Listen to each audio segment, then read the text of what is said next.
Chapter 7: The Early Middle Ages. Feudalism develops in Western Europe. So, in exchange for military assistance and other services, one lord granted land called fief. The noble who received the land was called vassal. And the system of relationship that grew out of this granting of fields was called feudalism. The next topic is about the feudalism develops in Western Europe. So, ang feudalism ay umusbong sa Western Europe at sa panahon ng digmaan at kaguluhan, ang mga lords ay naghahanap sila ng kapanalig o kasangga mula sa kanilang mga kapwa nobles.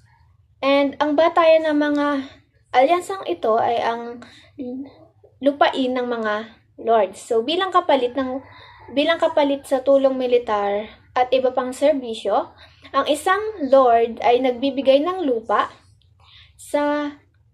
na tinatawag itong fief.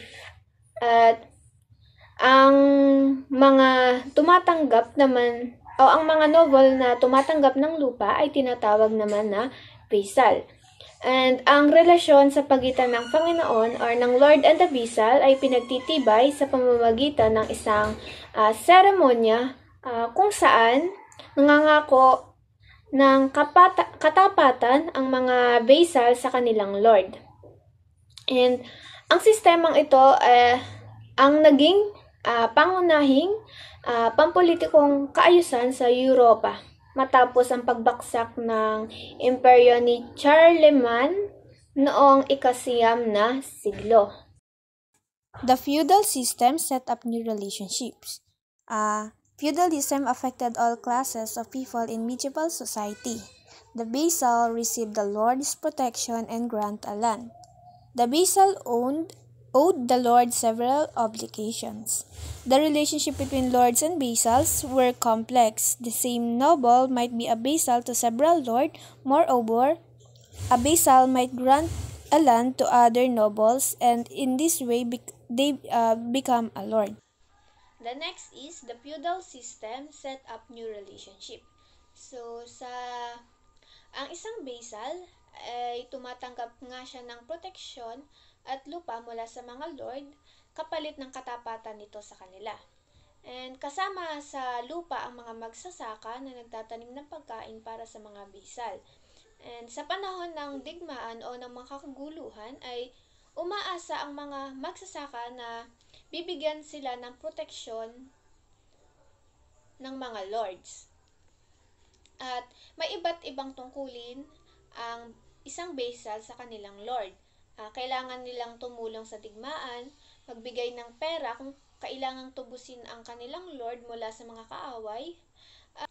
At bukod pa sa mga tungkuling iyon ay nagbibigay din ng vassal ng regalo o ng vassal ng regalo kapag kinikilala bilang knight ang anak na lalaki ng Panginoon o ng Lord, o kaya kapag kinakasal ang anak na babae nito.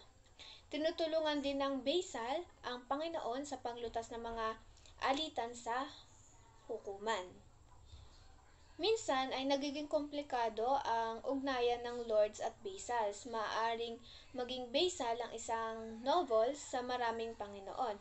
Gayon din ay maaaring magbigay ng lupa ang isang vassal sa iba pang maharlika at maging sa mga lords. Feudalism draws on earlier customs. In some ways, feudalism grew out of the traditions of the Germanic tribes. The Germanic warriors had pledged their loyalty to heads of war bands. The vassal's oath of loyalty to a feudal lord grew out of that practice. Next is feudalism draws on earlier custom.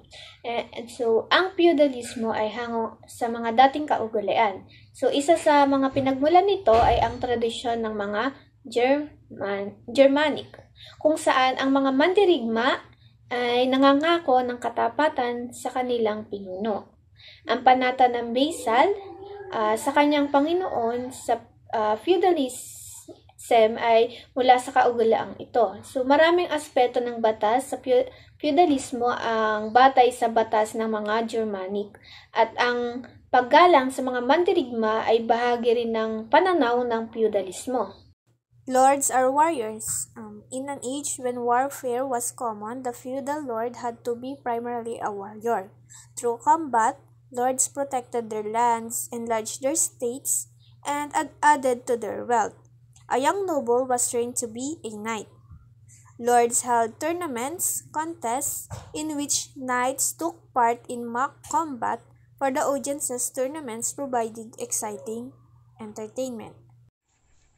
Next topic is about lords are warriors. So, nung mga panahon ng feudalism, ay ang mga lords ay nagiging mandirigma din. Dahil madalas nga ang digmaan ay kailangang marunong lumaban ang mga lords para protektahan nila ang kanilang mga lupain, mapalawak pa ang mga ari-arian, at paramihin pa ang kanilang yaman.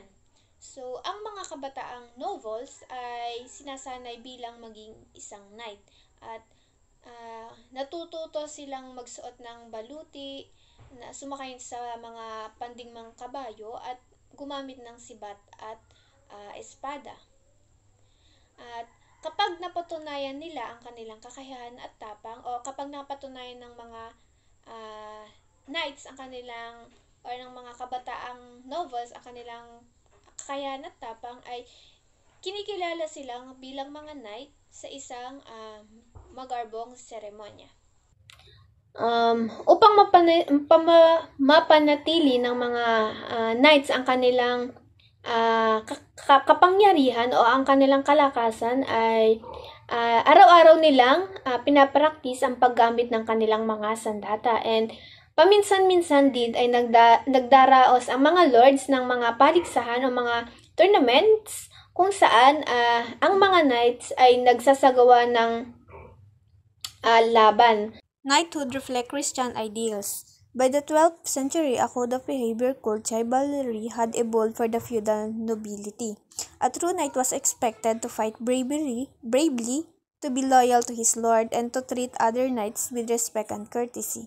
A priest blessed the future knight's weapons and prayed that the knight would always defend the just and right. And a knight was expected to be a Christian gentleman who honored church laws and defended the church against its enemies.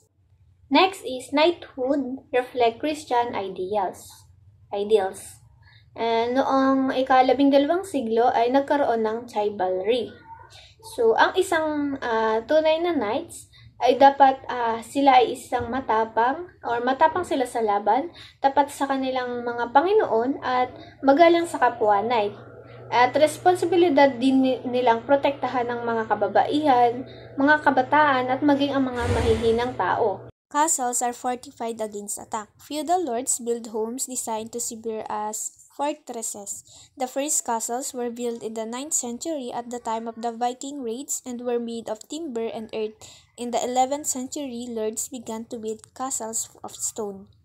Encircled by massive walls and strong guard towers, the lord's castle stood high on a rocky hill or by the bend of a river. There were no buildings near it, so attacking forces laid careful plans to capture a castle.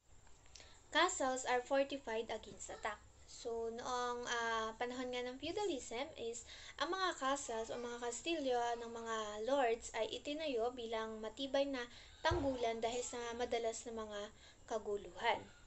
And ang unang kastilyo noong ika-9 na siglo ay gawa sa kahoy at lupa. At noong ika-11 siglo naman ay nagsimula na din gumamit ng bato sa pagtatayo ng isang castles o ng isang kastilyo. And ang mga castles ay napapalabutan to ng mga makakapal na pader at matitibay na tore. At karaniwang din itong itinatayo bilang sa mataas na burol o malapit sa ilog. At walang ibang gusali sa paligid at pinuputol ang mga puno at halaman upang madaling makita ang paparating na mga kaaway.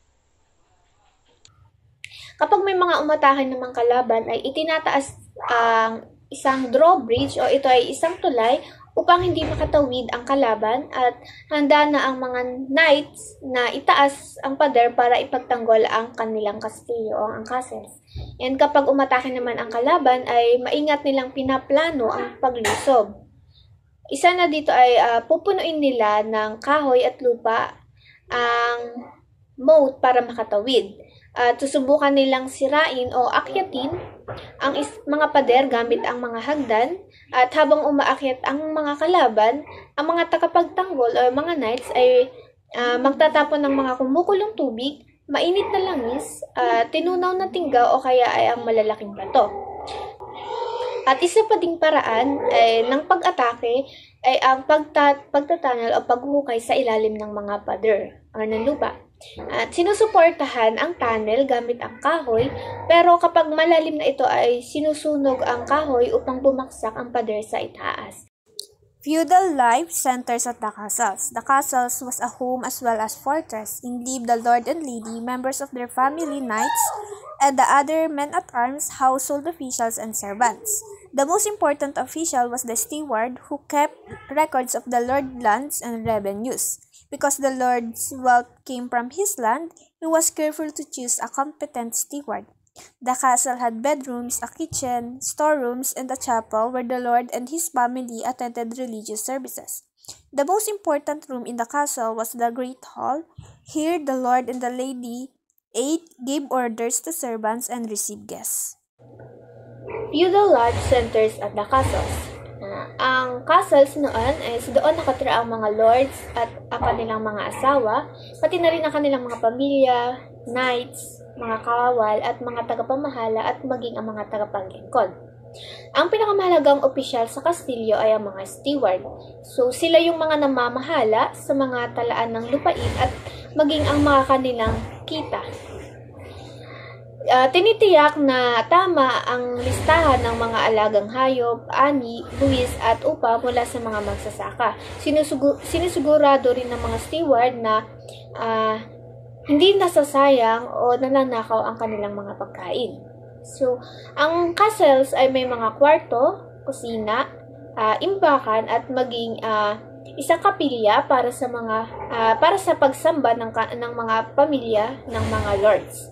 So, ang pinakamalaking bahagi ng castles ay ang Great Hall. Dito kumakain ng mga lords at maging ang kanilang mga pamilya. Dito rin nagbibigay ng utos sa mga tagapaglingkod at mga tumatanggap at dito rin tumatanggap ng mga bisita. And pagkatapos naman ng hapunan ay madalas may mga manlalakbay na tagapaglibang tulad ng jesters o mga payaso, akrobata, mahikero at maging sa mga tagapagsanay ng hayop na nagpapakita ng kanilang mga talento. Noble women have many duties. The lady of the castle supervised the household. She looked after the preparation of food and kept a garden where she grew herbs to use in cooking and for medicine. She also taught young girls in her household to sew, spin, and weave, and she tended the sick and wounded.